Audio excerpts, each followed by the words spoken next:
all for coming today. My name is Cheryl. I'm a nursing major with University of Hawaii at Hilo, and I am taking a speech class through Hawaii Community College, and my subject matter that I was assigned to speak about is organic versus industrial food production. Why organic versus industrial food production? Why is it important to us? Well, organic food is governed by an organization called International Federation of Organic Agriculture Movement. That was actually established many, many years ago, and there are significant guidelines that people follow in order to classify their products as organic. There are a lot of hoops that they have to jump through to be certified organic. Industrial food production is basically what we've had throughout the United States for a very long time. It's feeding the masses. It's more animal products in a centralized place. It's not necessarily the healthiest environment, because what we were trying to do is feed the masses, make a goal to make sure everybody didn't go hungry. We're still kind of fighting that today, but that's another subject. Anyway, our agenda today is going to be organic food agriculture, organic food, why organic food, why we should have the choice, why should we choose it, maybe not. Industrial food, we're going to talk a little bit about that. Why not to choose maybe industrial food if there's an option to choose an organic food product. The debate, why are we still debating over something like this, or has it always been a debate? You know, that's a question I'm investigating currently. A little bit of a summary and a conclusion. This is a really interesting image. The organic food production farm typically looks like this. See, the cows and sheep are all spread out, all happy, and oh, I've got room to move and eat, and I don't have to be in a confined area, and you know, less disease, less infection, less things that are going on with our meat product. The ideal organic farm, right? So organic food focuses on sustainability, animal rights, environmental preservation, and rural ecology. The founder, excuse me, founder is Rudolf Steiner. Actually developed the biodynamics in 1861. It also focuses on ecological and sustainable farming systems, more individualized farms. The first organic farm in the U.S. was actually in 1947 at Rodale Farms. I didn't realize it went back that far. And this is, I brought up iPhone here because of this information that we have gathered on this particular presentation. The International Federation of Organic Agriculture Movement is a phenomenal site that you can actually go to and research all over, like what the USDA is specifically. It's only 95% organic. So there are some guidelines that kind of are interesting to go and look at that. So that'd be iphone.org. What do we know about organic food? We know that it's the products have no pesticides, no synthetic fertilizers, no sewage and sludge around, no GMO, and no ionizing radiation. The animal meat has no antibiotics or growth hormones. And did you know that if an animal in an organic environment becomes ill or sick, it's actually removed from the herd and given natural elements in order to get rid of their sickness. If they cannot get rid of their sickness by natural elements, they will give them the synthetic or whatever it needs antibiotic to get rid of the more serious condition that it has. It cannot be reintroduced to the herd for about 3 years. So, and then the iPhone people come back and say, okay, you've done all these things, you've documented it, so now it's okay. So they have to clear all these things. It's crazy. Crazy and amazing all at the same time. The way they do get rid of some of the natural plants that they use to get rid of For example, this is kind of gross, worm larvae, right? That's fun. Chicory, actually, is given to the animals for them to eat and get rid of the pests they have. Anyway, this is another reputable site that I found to go and check things out, sustainabletable.org, and how it impacts your health. So it's kind of an interesting site. So why choose organic?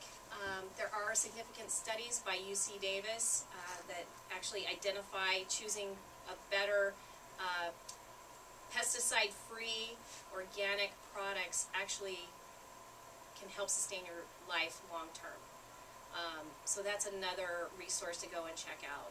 UC Davis, Stanford University, sites of that nature. Natural versus organic. I did not know that this was not interchangeable. I learned something here. So natural is not necessarily an organic product. If it says natural, it just means it's natural. It hasn't gone through the organic iPhone roles or rules of engagement in order to make it an organic product. Also, prime versus grass-fed. USDA prime, again, that's 95%, you know, and what happens is the cattle are actually put in these amazing conditions that are not so healthy, and they have to stand there all day long, forever, getting fed, doing, you know, what they need to do to get bigger. Grass-fed is like free range. Granted, grass-fed doesn't necessarily mean it's organic either. You'll have to look on the specific label. If it says organic, you're going to get organic meat. Again, it's been proven that it is healthier, lowers cholesterol, things of that nature, lowers high blood pressure. Yes, it can be more expensive. Do you want to pay for it now? It's a choice you have to make personally and for your family, if that's possible. Things you should consider: it may cost you somewhere down the road with healthcare costs and whatnot, because you could have the potential to become sicker or sick. And so, my favorite subject, industrial food. So, like I was mentioning before, it concentrates more on animals of large units. So again, these massive amounts of animals in these small confined areas, not necessarily good for the animal, good for its health. It produces large volume of waste material, which produces the C2O, that carbon dioxide that's released into the ozone layer, and then we have a whole other discussion about that. High animal health risks go along with industrial food, less attention to animal welfare, mass production to supply the planet of 7 billion people. Yay. That continues to grow, and will be 9 billion soon. This is an example of an industrial food farm. As you can see, the CO2 waste from the slaughtering plant releases up into the air, along with the cultivation process, the livestock, the methane. Yay! Anyway, it was an interesting picture. There were so many other pictures I could have picked, but this one was kinder, let's just say. So why not industrial food? This is a personal decision, obviously, for folks out there. The research that I'm doing, along with the current agriculture classes I'm taking, I'm learning so many things that I did not know about industrial food.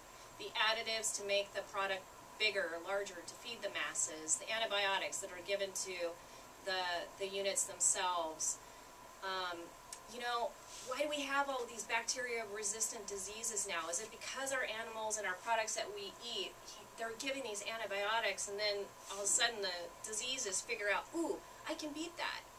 You know, it's something to think about.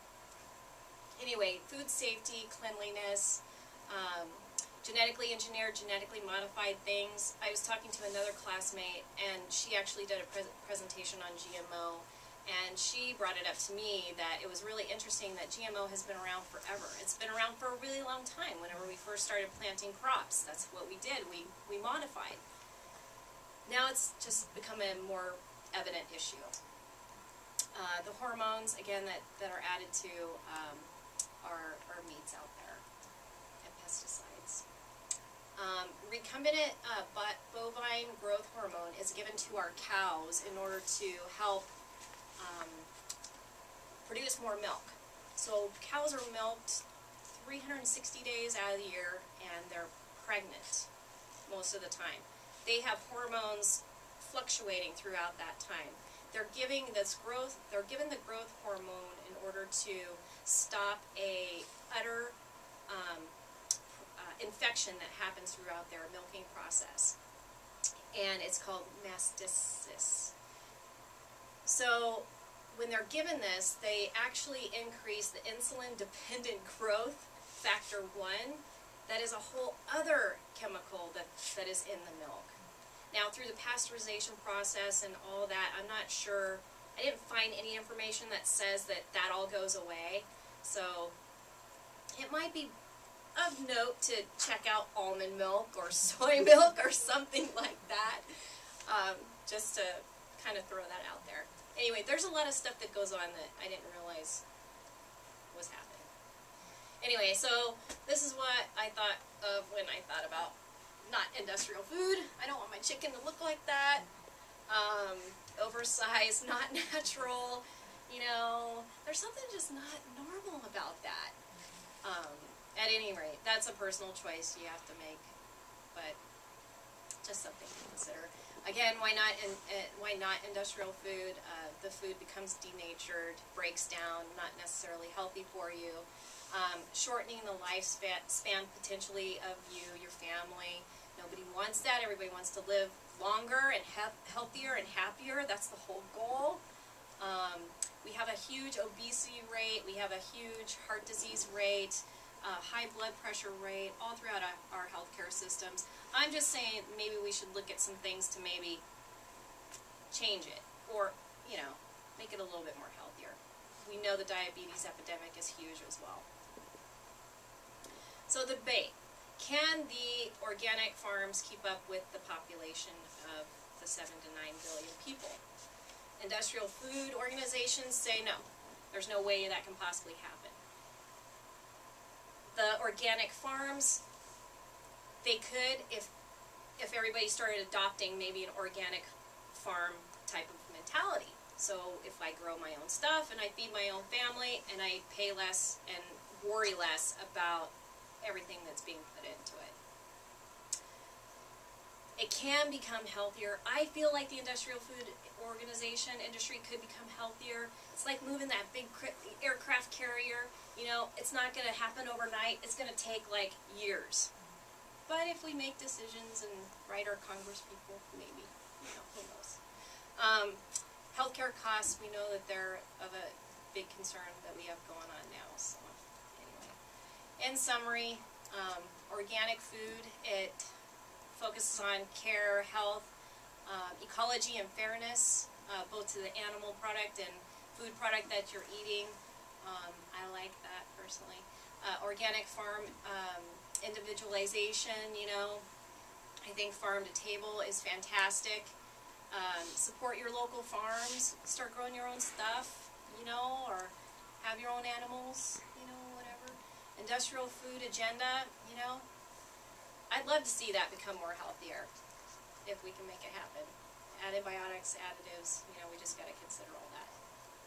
Conclusion, probably I would suggest like a more evidence-based health studies for the pro-organic foods, more evidence-based studies on con-industrial foods or pro-industrial foods, you know, throw that out there.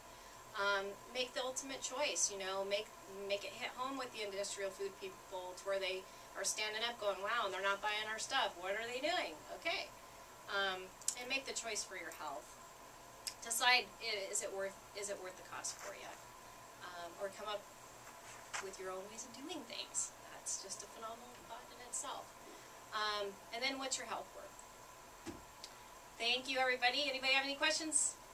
Fantastic. Thank you.